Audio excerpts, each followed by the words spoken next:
The excellent PR of the papacy has presented him as a people's person who cooks his own food and takes the bus like a commoner, and most of the world press have already praised him. But there is a very dark, unrepentant chapter of his life that won't die that easily, that time and most of the corporate-controlled Western media have glossed over: his role in the 1970s dirty war in Argentina. A human rights lawyer accused him of war crimes as documented in the LA Times of April 1st, 2005, but this has been sadly overlooked. 30,000 people were killed in that dark episode of Argentine history, and recently classified documents shows the United States gave full backing of that coup. A Catholic priest, Christian von Wernich, has already been jailed for his complicity of the murders, as well as the president of Argentina, Jorge Rafael Fidela. But who is the man in the top left who has given him mass? It was the highest ranking Jesuit provincial in Argentina, Jorge Mario Bergoglio, the current and newly elected pope. In both the Vietnam and Argentine wars, the Jesuits have only intensified the conflict. Pope Francis I's coat of arms bears the Jesuit symbol IHS. The mind behind the Jesuits was a Spanish Basque soldier, Don Inigo de Recalde, who founded the Jesuits. After being wounded in a war, he had an hallucinatory mystical experience, and he lateralized his name from Inigo to Ignatius, which means to ignite. While studying in France, he recruited a company of young impressionable minds, and in 1534 the Jesuits were founded in France, where it was officially approved by a papal bull in Italy in 1540 by Pope Paul III. The Jesuits' modus operandi is that in order to control the policy of the world and future generations, you educate the children of today in medieval secular Catholicism, as the late French scholar Edmond Pratt has confirmed. The good fathers, as is well known, are just masters in the art of keeping up with their former pupils and in following them in life and giving them their support. Needless to say, they expect their pupils to reciprocate.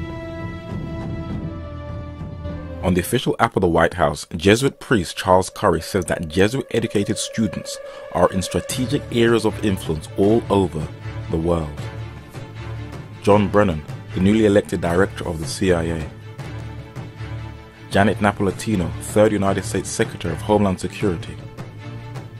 John Kerry, United States Secretary of State. Dennis McDonough, White House Chief of Staff.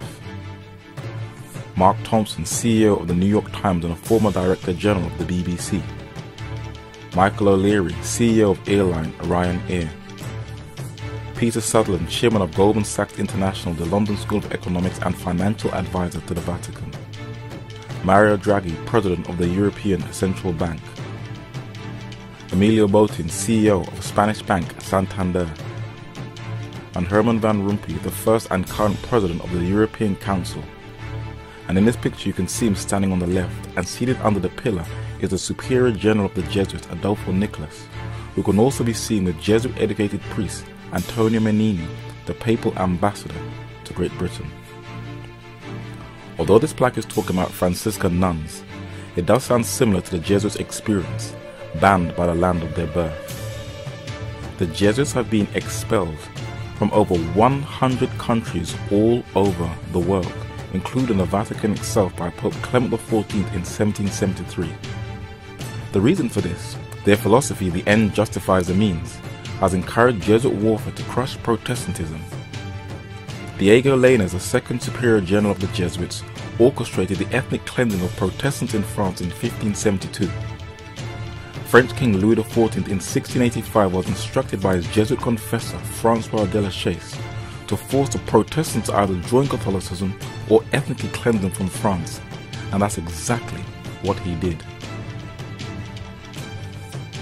A film entitled Elizabeth the Golden Age was released in 2007, describing the Protestant defeat of the Catholic Navy, the Spanish Armada, and the Jesuit plots against Queen Elizabeth I. Elizabeth's inner circle was headed by the father of British intelligence, Sir Francis Walsingham. He had a spy network that stretched from London throughout Europe into Tripoli within the Ottoman Empire. And it was this network in the Muslim world which not only led to the defeat of the Armada, but also the capture of 125 Jesuit terrorists who were plotting to kill Elizabeth I, where one escaped, Robert Parsons. But his fellow terrorists, Edmund Campion and Mary, Queen of Scots, were killed. But Mary's son James Stewart absolutely hated the Jesuits. He said, "For the Jesuits are the worst and most seditious fellows in the world." Why did he say that? Guy Fawkes is the most famous terrorist in history. He has now turned into an icon of global revolution thanks to Alan Moore's graphic novel turned movie V for Vendetta. But the real overseer of the famous gunpowder plot was not Guy Fawkes, but a Jesuit whose confession is preserved in London's National Archives, Henry Garnet.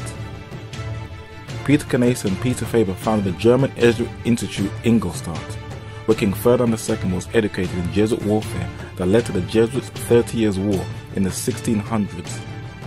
But as documented in a very rare book, The Vatican Against Europe, by the late French scholar Edmond Paris, the Jesuits were instrumental in another 30 Years' War. In the Times of London during World War I, it documents how the German war effort was fully supported by the Jesuits to crush Protestant Britain.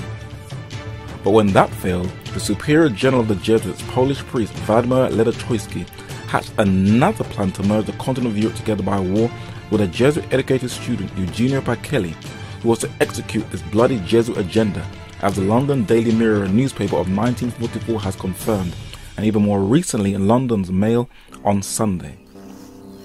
While a cardinal, Pacelli signed 2 concordats that led to both World War I and to World War II. And not surprising, his top defender is a German Jesuit, Peter Gumpel. Who assassinated President Abraham Lincoln was behind the American Civil War. The testimonies of General Thomas A. Harris, Samuel Morse, and a former French-Canadian Catholic priest, Charles Chiniquy, in his book 50 Years in the Church of Rome, exposed both the Pope and the Jesuits of siding with the Confederate pro-slavery South during the American Civil War.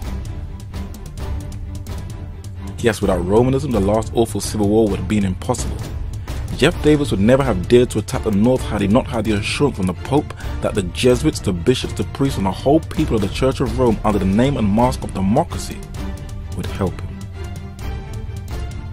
Lincoln's assassins plotted in the house of Catholic Mary Surratt. In the film The Conspirator, director Robert Redford does mention Catholic priest Jacob Walter, but he ignores that when Surratt went to the scaffold to be hanged, she was assisted by her Jesuit confessor, Bernardine Wiggett, whose Jesuit superior, Charles Stonestreet, testified at her trial. When the bounty was out for Lincoln's killers, Mary Surratt's son, Jesuit-educated John Surratt, had fled the United States, and where was he to be found? In the 3rd Company of the Papal Suaves, the Pope's personal guards, in Rome. Lincoln's assassin John Wilkes Booth was killed in a shootout, but it took place in the house where he was in hiding and was protected by a student of the Jesuits, Dr. Samuel Mudd. But where was Dr. Samuel Mudd educated?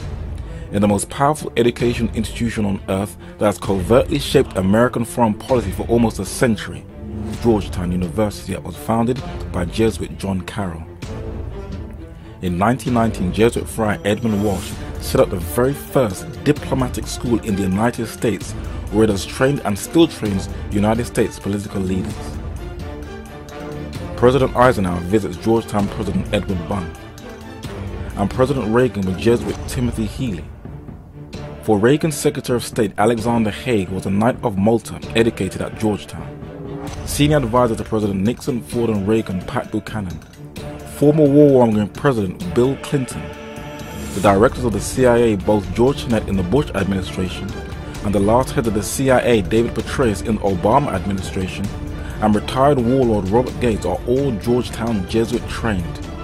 It also invites warmongers to lecture and has others on its staff. Georgetown professor, Vietnamese Catholic Viet Dinh, is the chief architect of the United States Patriot Act.